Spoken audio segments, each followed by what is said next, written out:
Good evening, members, and welcome to our AAIP webinar. So tonight we are going to continue on from what we had discussed last week, getting started in our internal marketing along with the incentives involved with our internal marketing. And as we said before, internal marketing is supposed to be geared towards what you can do to attract some new patients into your practice without the big expenses of like external marketing. And you can use things like your staff, your happy patients, and more, which we're going to speak about tonight, on using that to attract more new patients and quality patients back into your practice. Don't forget, as part of this, we're talking about public relations too. And so you're going to see the benefit of public relations and how we roll that into internal marketing. Raising your stature, which of course is the title of tonight's or this month's topic, very much has to do with your magnetic attraction, being attracted, or people being attracted to you.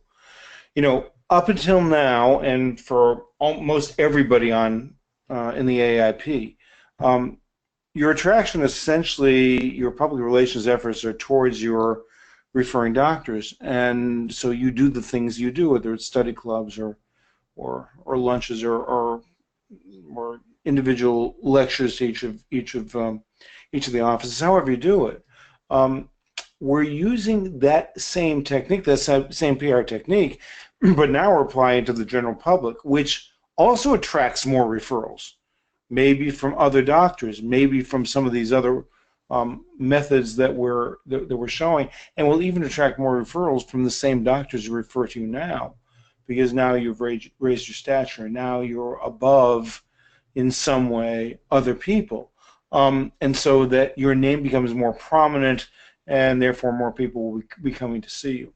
So while we're talking about internal marketing tonight, I want you to think about how you can develop yourself in your community to become more of a community leader. Some of us do better at that than others. And tonight we're going to talk about a method of doing that has worked very well, not only for us, but for other periodontists around the country and other specialists around the country. So take a look at this. We're going to try to give you a step-by-step. And obviously, some of these steps are going to generate some questions. So just email us with the questions you have, because to implement this and implement this program tonight can be very important, not just to your practice now, but to your practice 10, 15, 20 years from now, because these techniques, as we've been able to demonstrate in our own practice, are quite sustaining.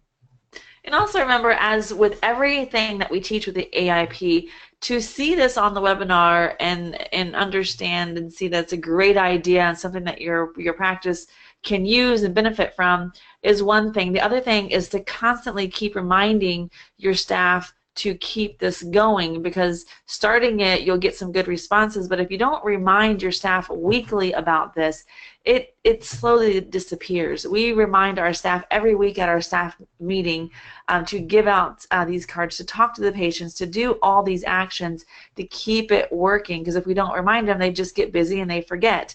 So always remember to do that. Also, keep incentives going with this, because if you have incentive to attract everyone involved, the staff member, the patient, and the referred, then it also continues as well. So keep those two things in mind and in place as we go through this.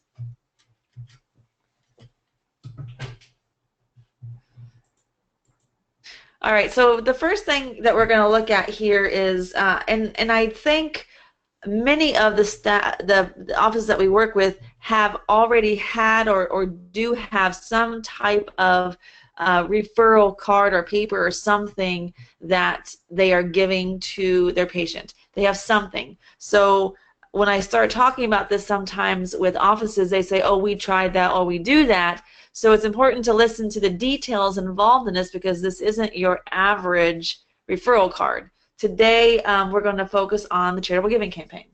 So the charitable giving campaign with this allows it to be a different type of referral card. So You want to start? Do you want to talk about the? Yeah, so we actually talked about that in the last webinar, so we'll go over it in a little bit of detail, but I want to show you the mechanics of this first. You all know that there's a $50 donation charitable giving campaign. You can read that right here. Let's go on to the next step, because now the step is the design of the card, making the card look attractive. And of course, if everybody here works with printers, and by the way, there's some printers that have better designers than others. We've discovered that ourselves. Printing is printing and designing is designing. And every printer has his or her own designer, and some of them are good, and you're looking to find a good printer with a good designer, or you can hire your own designer by going to Upwork.com. We showed you that last week. In Upwork.com, you find a graphic designer. You can say, this is what I want, and I'm willing to pay $100 for you to design a card for me. You'll get a lot of bids for it, and you'll find good designers that way. So if you can't find it with your printer, do it that way. So that was one side of the card. The other side of the card is this side of the card, and this is the attractive thing, and you see all these photographs. How do you get these photographs? These photographs come from Big Stock Photo, and that's where you can go and buy photos. Now, why is it important to go to Big Stock Photo? Or there's Shutterstock. In fact, Big Stock Photo is Shutterstock. The reason you go to a photo company is because these photos are copyrighted, and you're buying the copyrighted photos, so you can't be sued for using somebody else's photo. I've never been sued for somebody else's photo, but I know somebody else who has. And so if you go to Big Stock Photo, these copyrights are already cleared, so that when you're purchasing it, you're purchasing the right to use the photo. The photos are relatively inexpensive. You can get each photo for you buy them in a package. I think if you buy even the smallest package, you can get each photo for about 50 cents a piece. So, and it allows you, just as in a Google search, you can say, I'm looking for a smiling patient. I'm looking for somebody who's laughing. Whatever it is, you can type in type that in the search, and you'll get a number of photos to choose from. Just click on the photos. You can see what they look like in preview, and then if you like it, then you can easily download it and use it for yourself. So you're seeing the current card. This is the older card that we used, and you'll see differences in my logo. We don't use this logo anymore, but we don't do facial paint anymore. At least we try not to do facial paint anymore. True. Yeah. So we can. But I want you to take a look at another design, and actually we're likely going to go back to a version of this card because the old card has outworn its usefulness. As in any bit of advertising, campaigns have their high points and their low points, and once you've reached a low point, then it's time to go on to something else. We may very well go back to this. Take a look at the design elements in this and see how that correlates with some of the things that we're already doing. So obviously this is the business card front, but this is a folded card. So notice there's something on the back. What's on the back? What differentiates us? So we go right back on a referral card or on a care to share card, which is more the 10 reasons why you should choose us, or you should or the 10 questions asked before you choose a specialist. On the other side is the offer, $50 at charity, and you'll get the examination at that point. This is before you even had a CT scan. We're using this card.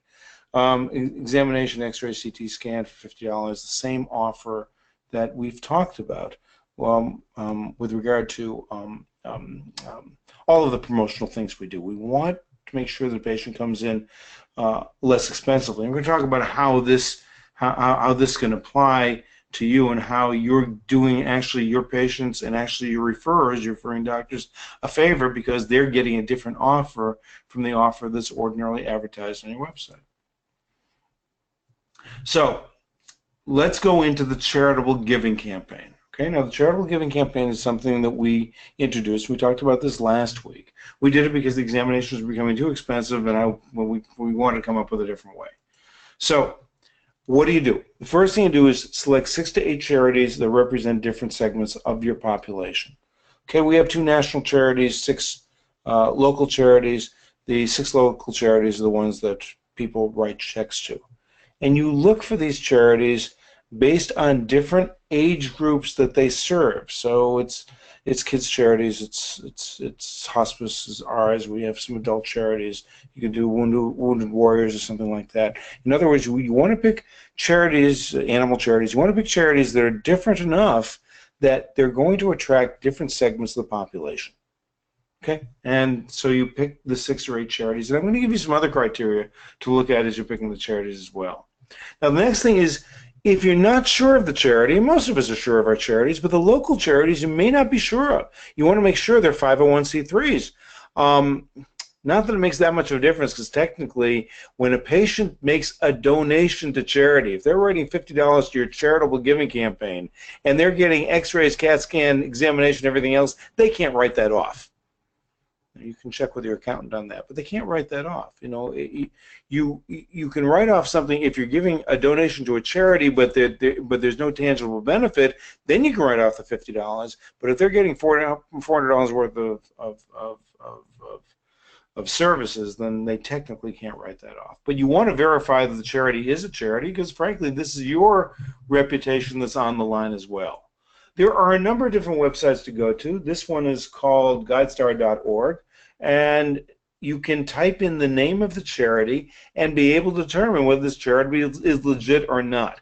Every legit charity is going to have a 501c3, whether it's going to be used as a tax-deductible donation or not. A 501c3 essentially means that they have been verified by the IRS as a legitimate charity. So you can get some basic information here. If you create an account and you get their improved service, then of course you're going to get more information. Okay, the next thing is to visit each of the charities.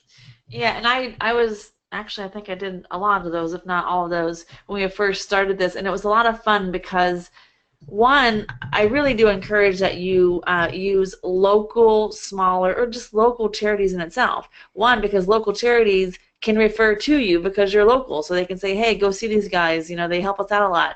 And so that helps out there. Plus, local charities need more help than big, huge charities.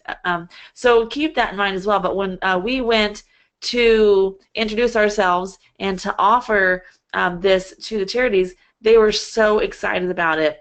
We brought them referral cards, we brought them information on our office, we brought them information on what we do, and then as we referred patients, as they would hear patients needed services as ours, they would say, hey, these guys really help us out, give them a brochure, give them a referral card. And we had quite a bit of patients coming from these charities. So just be sure that you spend time to go visit them, introduce yourself, tell them what you do, and then we also, which we'll show you here coming up, we remind them monthly of who we are when we send them the checks. Charitable giving campaign, also with the steps on the 4th one, develop your list of charities to give to your new patients. So we have, how many do we have? 7? We have 8. We have eight of them. And I think with all of these except for 1, 2 are local charities that we have here in this area. 1 or 2 of them are patients within our office that are connected to those. 1, a staff is, and then, well, 2, staff is because Eleanor loves the animals, and then you have 2 as well. Yep. So they've come from people who are within our practice, our patients, or so on. So for you, same thing. Pick yourself. Pick something that's close to your heart. Ask your staff members. Ask your patients. Maybe some patients that you have now run an organization, or somebody close to them runs an organization. It's a great way to get in that way. So with these, remember when you're doing the charitable giving campaign, 1, you're doing a great thing. You're doing a great thing by giving and having others give. So that there in itself speaks so much PR volume. You have the dentists that are referring patients to your office that know you do the charitable giving campaign, and they know it's a wonderful thing, and they say that when they refer patients to your office. Go see Dr. Sheldon. He's a great guy, and he's running this great charitable giving campaign. For $50, if you donate $50 to one of his charities, you see him for free. It's really easy for them to refer patients to you because they don't have to get upset about the high cost of this referral. and they all know it's a great thing. You're already spreading that that great message by having them send that. Plus, you are giving that to everybody. Your patient, that patient, before they even come see you, they're talking about this great thing you do where you're donating the funds to charity. Your staff knows it's a great thing you do. It spreads that great word of what you're doing. Next, develop a promotional flyer, referral pads with a charitable giving campaign offer on it. So for this one, this is what we have designed for that. We include this in the new patient packet when we know that they're being referred from a referral source. We give this to people when we, for example, have a patient that says, I'd love my husband to come see you. We give this. This is our flyer, and it just says exactly what it is. Donate $50 to charity and receive your examination and x-rays at no fee. How much we've raised so far, how the campaign works, and everything is included in this here. It makes a big difference. Of course, it's not going to happen right away, but it makes a big difference when you can say we've collected over $100,000. It makes a big difference. Our first milestone was $25,000, and when we did $25,000, there was an article in the local newspaper for you. So understand, you're totally different from another dentist. I didn't say periodontist. I didn't say specialist, did I? I said you're different from any dentist when you're doing this, and news organizations will pick up on this. So, and you'll see that a little more of that later. Now, there's always a disclaimer that you put, at least in the state of Florida, and most states, I believe, I don't think this is a federal thing, I do think this is a state thing, where you are required to give a refund for discounted services. So if you ran the charitable giving campaign, patient came with $50 and then signed up for $20,000 worth of dental implant treatment, you do it within the first 72 hours based on an incentive, then there is a right to refund. So understand, you'll have to check that out with your attorney yourself, but you in most states will have to write some kind of disclaimer underneath a discounted ad in order to be able to be legal, I guess is the way we should put it. All right, now understand that there's a differentiation now. So now you've done, or we're doing, and you've done, the patient a favor. So a patient goes onto our website, sees our magazine, $79, you get the examination, x-ray, CT scan. Of course, that $79 comes to us. Now, if you're getting a referral, and this applies to our referrals that come in from patients as well as referrals that come in from doctors, then they're coming in a different way. $50 to charity, and you're writing the check to the charity rather than writing the check to our office. Okay, so they've already seen on the website $79, and this becomes a promotional aspect when you're giving the patient a card that says, hey, you got a friend, you got a relative who wants to come in, you know, instead of spending $79 to us, they can spend $50 to charity. And by the way, the charity's collected now it's over $160,000. Then it becomes more impressive, and now the patient is actually doing a friend a favor. Hey, I can save you some money. Here, let me give you this card. The sixth thing on that to do is develop a confirmation letter to be sent to each charity every month. And this is where I was saying, every single month when we've gathered those checks, we have a stack of checks for each one of those charities at the end of the month, to the children's, to the animals, to the Red Cross, to the hospice center, and these checks are made directly to these organizations. We send that stack of check with a letter every single month just to say, hey, we are sending you these checks. We have gathered these checks for you, how much it is that we are sending them, and we also let them know, very important, we let them know how much thus far we have donated to their organization so they don't forget what we're doing for them and how much we're giving them. And we also remind them what they can do to help us. We're giving you this much money so far this year, and they do ask themselves, what could we do to help them? Well, you can send patients our way. You can tell them what we're doing, you can spread the word and send them our way, and they do. So now let's talk about how we actually do this with staff. What do we do in order to be able to run the machine, in order to get this machine working for us? So Danielle can describe that a lot better. All right. Well, you can ask the staff to do anything you want, and they will decide how much energy and how much time they will put into that. And they're busy. I mean, I understand. They're busy. They're running around. They're trying to make patients happy. They're trying to make everybody happy, and they're trying to get everything done in the amount of time that they're given. So when you tell the staff, you give them these cards and you say, listen, we need you to ask your happy patients for referrals. And also, when you're not on the clock and you're out shopping and doing your thing on the weekends and in the evening, we need you to talk about our office and refer our office, because that's what you do, right? That's what you do.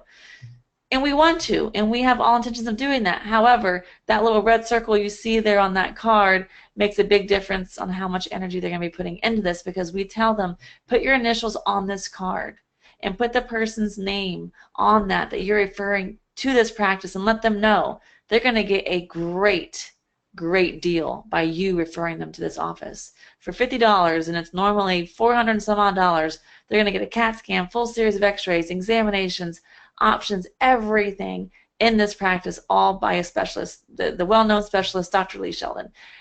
If you put your initials here, you're also going to get an incentive. We're going to give you, the staff, a 3% bonus of whatever accepted and paid treatment has been done. We're going to give you a 3% bonus on that. Now that makes a big difference, because they can refer, they can recommend, or they can really, really recommend. They can sit there for 5, 10, 15 minutes in the store to talk about all these cases that you guys have done and how happy our patients are, and really work on a 3% bonus, or they can hand out the card or let them sit in their car or sit in their purse.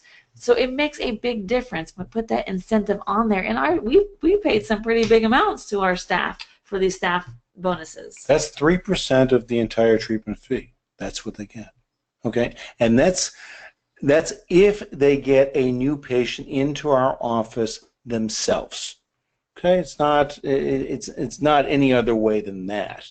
If a family member is coming in, let's assume we're seeing Mrs. Jones, and Mrs. Jones refers Mr. Jones as a result of a card like this, that isn't when they get the 3% bonus. It's when they bring in somebody brand new. Correct. That didn't come in indirectly via the office.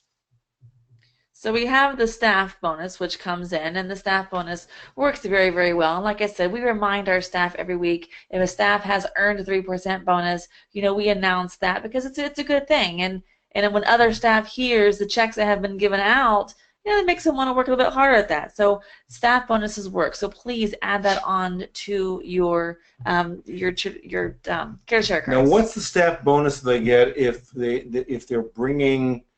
they've written this card and they've given this card to an existing patient to refer somebody else? What's the bonus they get then?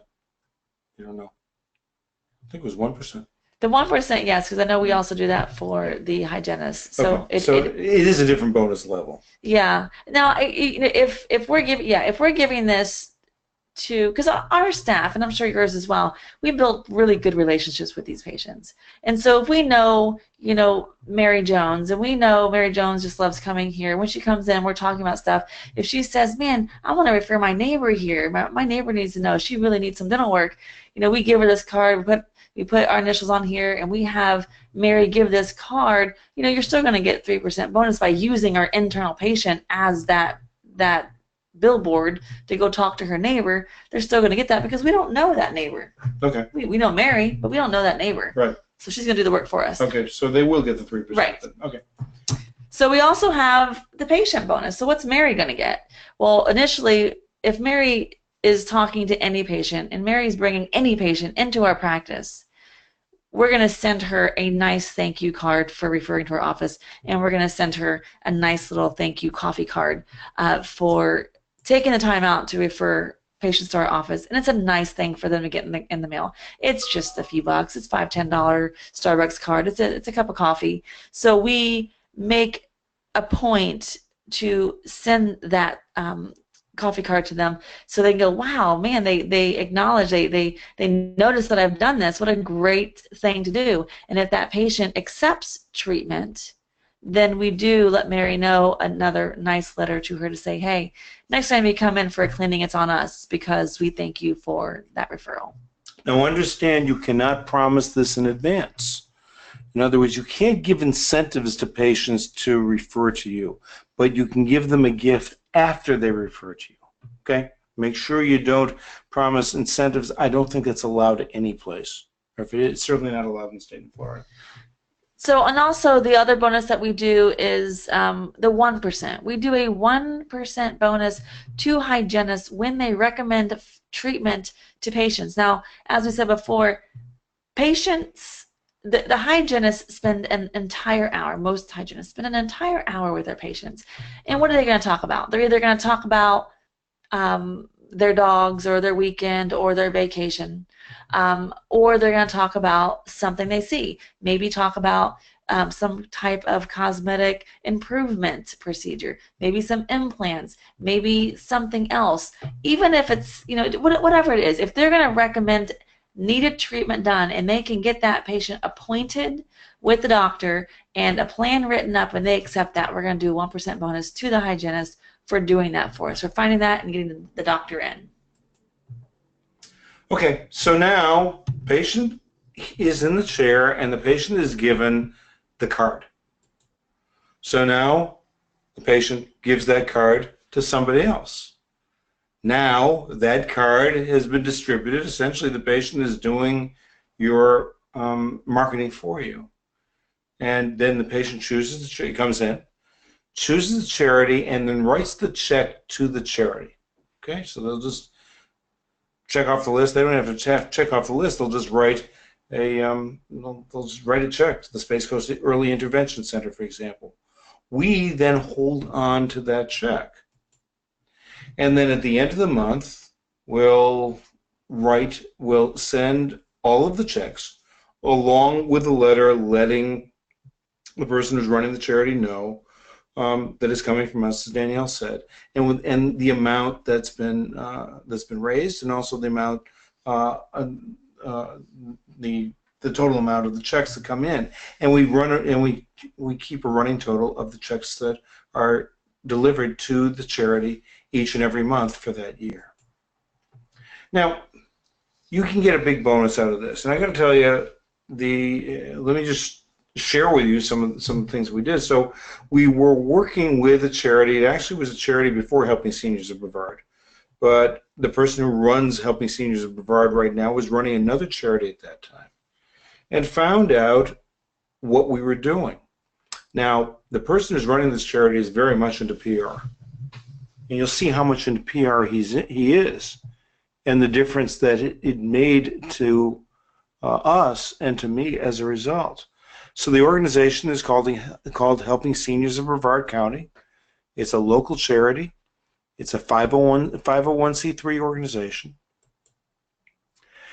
So on their website, and also anybody who knows Helping Seniors of Brevard, and you'll see the number of ways people know Helping Seniors of Brevard, you can sign up for their free newsletter. And this is an email newsletter, which also happens to be placed in a published magazine that's distributed free to seniors at the typical outlets you'd see in pharmacies and other stores, and in outlets where seniors gather. And that's Senior Scene Magazine. And inside Senior Scene Magazine, at the bottom you'll see Helping Seniors of Brevard, because that's right on the cover. And then inside Senior Scene Magazine, you'll see this. So each month I have a column in Senior Scene Magazine that's distributed to about 40,000 people in Brevard County. Okay, does everybody read it? Probably not. But at least when they open up that page, and because I'm a regular writer, and I make sure that, in fact, I owe them a column this week. I make sure I'm writing a column every month. I mean, it's on my Google Calendar. I'm writing them a column every month because I want to be there. And because I write a column every month, and because I'm such a wonderful guy, I'm always first and when they open up this particular portion of the magazine. But we went even farther, because Joe is into radio and he's into TV. And so now I'm a regular guest, a monthly guest on the radio program. Okay, so just last week we did abscesses, or abscesses and more, yes. Because when Joe and I get together, we often don't talk about anything, don't talk about the topic, we talk about other things. But essentially that means that I'm on radio once a month. It also means that I'm on the Helping Seniors of Brevard TV program, and they've recorded somewhere around 100 programs, and I've been on about 15 or 17 of them, and that's broadcast on our local cable outlet. You see all of the exposure, the free exposure that I'm getting. Now, what we can do with these radio programs is we can put them on our website. What we can do with the TV programs is we take the TV programs and we put it on the monitor in our reception room. And now all of a sudden you're seeing me as a guest on a TV show. We're talking about raising your stature in community. Now, there are a lot of ways in which charities will help you raise your stature. With Helping Seniors in Brevard County, this is a grand slam home run. Maybe you'll get this lucky, but also when you're shopping for charities, you might want to find out what PR work they do and how you can tie into it, and that may be one of the criteria they use to decide whether that particular charity qualifies for your charitable giving campaign. So be careful when you're shopping and see what possibilities there might be to get your name out there through the charity. This plays in our reception room. Yes. All the time. In fact, we have a big loop now of about 8 hours, and so people don't get too bored. We have our other things on there too, but this is pretty good. Okay, as a result of, and this goes back to in January 2011, but an article was written. This is an online article in Florida Today. Here's the same article that was written in the print version of Florida Today. Dentist swaps services for charity donations. This you can't plan on. But when you reach a milestone, write a press release, send it to the newspaper, send it to your local TV station, and it may be picked up. For us, it was picked up in Florida Today at least twice. It was picked up in another newspaper once, and it was picked up on a TV station in our area. So all of this occurs. This is the second time it was picked up by Florida Today. Or actually, no, this was Hometown News. It was a different newspaper. Okay. 2011 was popular for us because that was the time that we got the Leadership in Medicine Award. That's right. This was the Space Coast chapter of the American Red Cross, and they had a nice dinner over at Kennedy Space Center. Nice, yes. Yeah. And all of us, there were 5 of us who got awards, and we all got, maybe it was 6 of us, and we all gave speeches, and it was a very, very nice event. And of course, then you have this plaque, which then is permanently placed somewhere in your or in your office. Morgan Project is one for kids. This was actually organized by a mom who had a child who had a significant congenital disease. And the mom discovered ways in which a child who should have died when he was in his infancy, actually he's 18, 20 years old now. Yes. And she put together all of the resources in order to be able to help children similar to that child, and she's a patient of ours, and so that was one of the charities we tied into. And so we've received awards for them as well. And we have a little corner. I didn't put the pamphlets. We also have pamphlets for each of the charities. And this is in a corner of our reception room. So we've got a corner that's dedicated to the charitable donations that we make. Again, raising your stature in community, raising your stature within your own office. And don't think that the staff doesn't hear about this too. And it raises your stature among staff members as well. It does. It really does. So when we're doing something like this, the right reasons to do this is because you want to support the charity, and frankly, another right reason for doing it, and I know I sound like a broken record, you're trying to reduce the entry fee into your office. Well, you're reducing the entry fee into your office even a little bit more and getting charities working on your side, staff members working on your side, other patients, and your referring doctors all working for you to help support your charitable giving campaign. That brings patients into your office, and it brings good qualified patients into your office. So this is a strategy that we have refined over the years, and you've got the basics of the strategy now. There's going to be a little bit of legwork on your part, primarily picking the charities and making sure that you put this in as policy. This becomes your policy, and you've got to be able to follow that up. Some of you have office managers, some of you don't, and you're acting as your office manager yourself. Whether it's your office manager or whether it's you, it means that whenever a new policy goes in, you've got to enforce it. You got to keep on reminding. You don't have to yell at people. In fact, yelling at people won't help you at all. But you have to be consistent about it and put this policy in place. Once this policy is in place, charitable giving plan is in place. We've had the charitable giving campaign. Did we start it before you even got here? Or? It's been here for as long as I know I've been here. Yeah, okay. It was probably started shortly after the time I was here. Yeah. But because I remember making the huge poster chart for the front door, we had a thermometer type of graph system, and we color it red every time we got to a mile mark, and $25,000 was huge for us. Yeah. And now we're at almost 160. We've got to be close to 170 by now. So we've covered a lot of ground since we've started this, and the bigger your number, of course, the bigger recognition. But it seemed like in the beginning it was bigger, and now it's just something that's continued, and maybe we're just used to the attention. But $10,000, $25,000 is a lot of money when you're donating it to charity. Yeah, it is. It is. So I can't think of a public relations effort that has been more beneficial than the charitable giving campaign. So if you want help with that, we'll be happy to give it to you. Right. Just let us know. Right. That's it for tonight's webinar. It's our last one of October. That's right. We'll be back with you again, I think it's in 2 weeks. Beginning of November. Yes. Thanks. Have a great night. Happy Halloween.